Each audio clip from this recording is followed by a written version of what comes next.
A few years ago, the village of Manda was a very peaceful place. The villagers were always happy. Celebrations always went on, and everything went smoothly for the villagers and the village and the town itself. But sometime later, a magician called Zuge relocated to the village of Manda, and he lived alone in a house far from the rest of the villagers. Zuge was a very wicked magician. He would go about bullying the people. He would buy items and not pay. And when the sellers complained, he would threaten them with his powers. He would harass women and young ladies in the town. Words got to the king, and he summoned a magician. But when he got to the palace, he was so boastful and full of himself. The king ordered he be arrested. But Zoge immediately crippled the palace soldiers.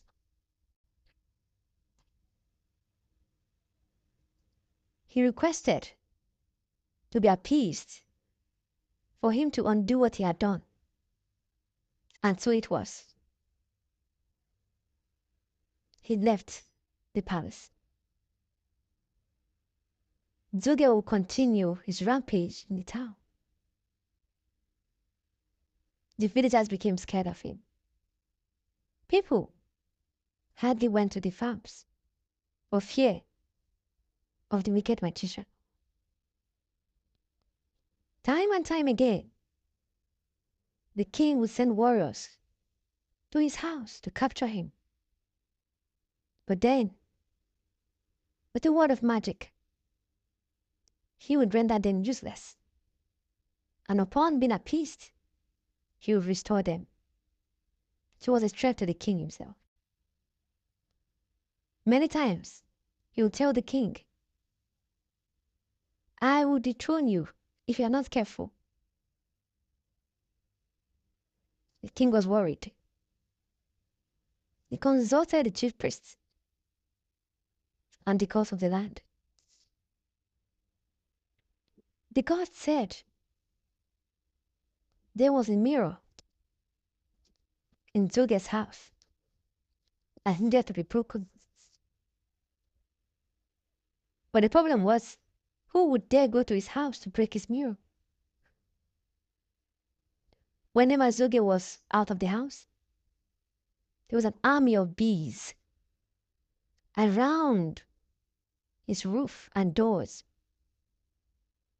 Anyone who dared go close to his house would be stung by the army of bees. Everyone was scared.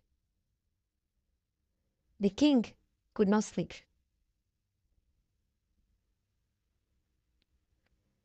One day, a young man called Ido went to the palace and spoke with the king.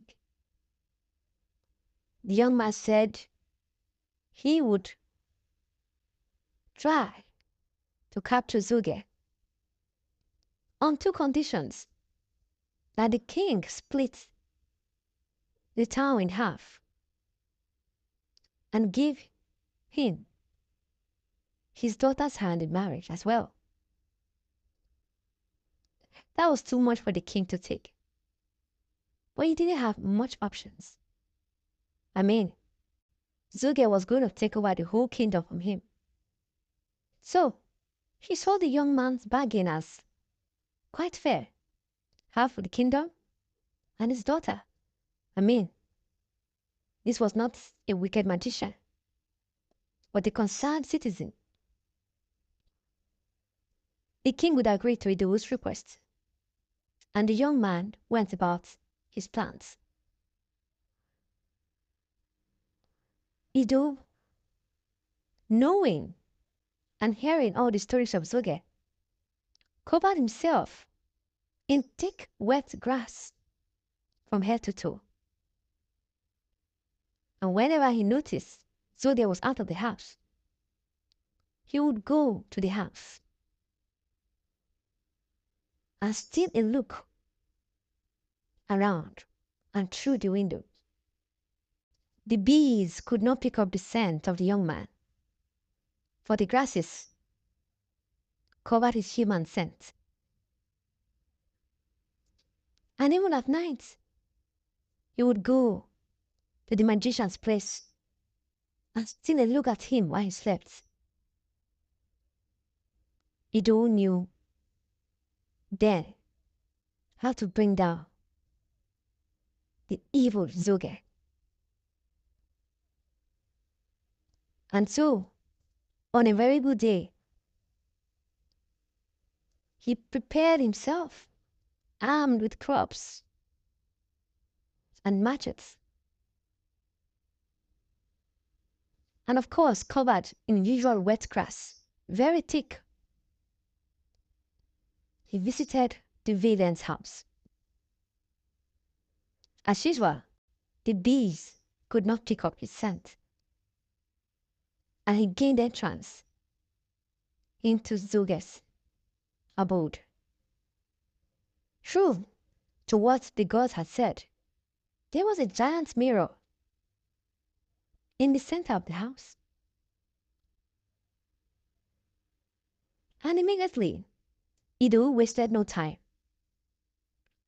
as he smashed the mirror continuously. At that moment, Zoge was in the marketplace, as usual, terrifying whoever he found. But then, he noticed something was wrong, for his mirror was being tampered with. He was in disbelief. Who would dare enter his premises? Where were the bees? For they were always at that.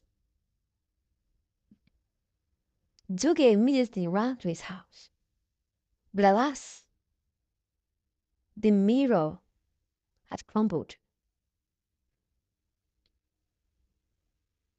Ido was on his way to the palace, and informed the king what had happened. He was sure that he had destroyed the powers of Zoge, and the king sent soldiers to Zoge's place. The magician was about escaping when the soldiers caught up with him, and he could do nothing this time around. Ido became the hero of the town, for he had delivered the evil magician. And the king, true to his word, gave Ido his daughter's hand in marriage and half of his kingdom. And the town went back to being peaceful. But several years later, a war would break out between the old kingdom of Manda and the new kingdom of Nando, now governed by Ido. The kings would go on to become enemies of themselves. Watch out.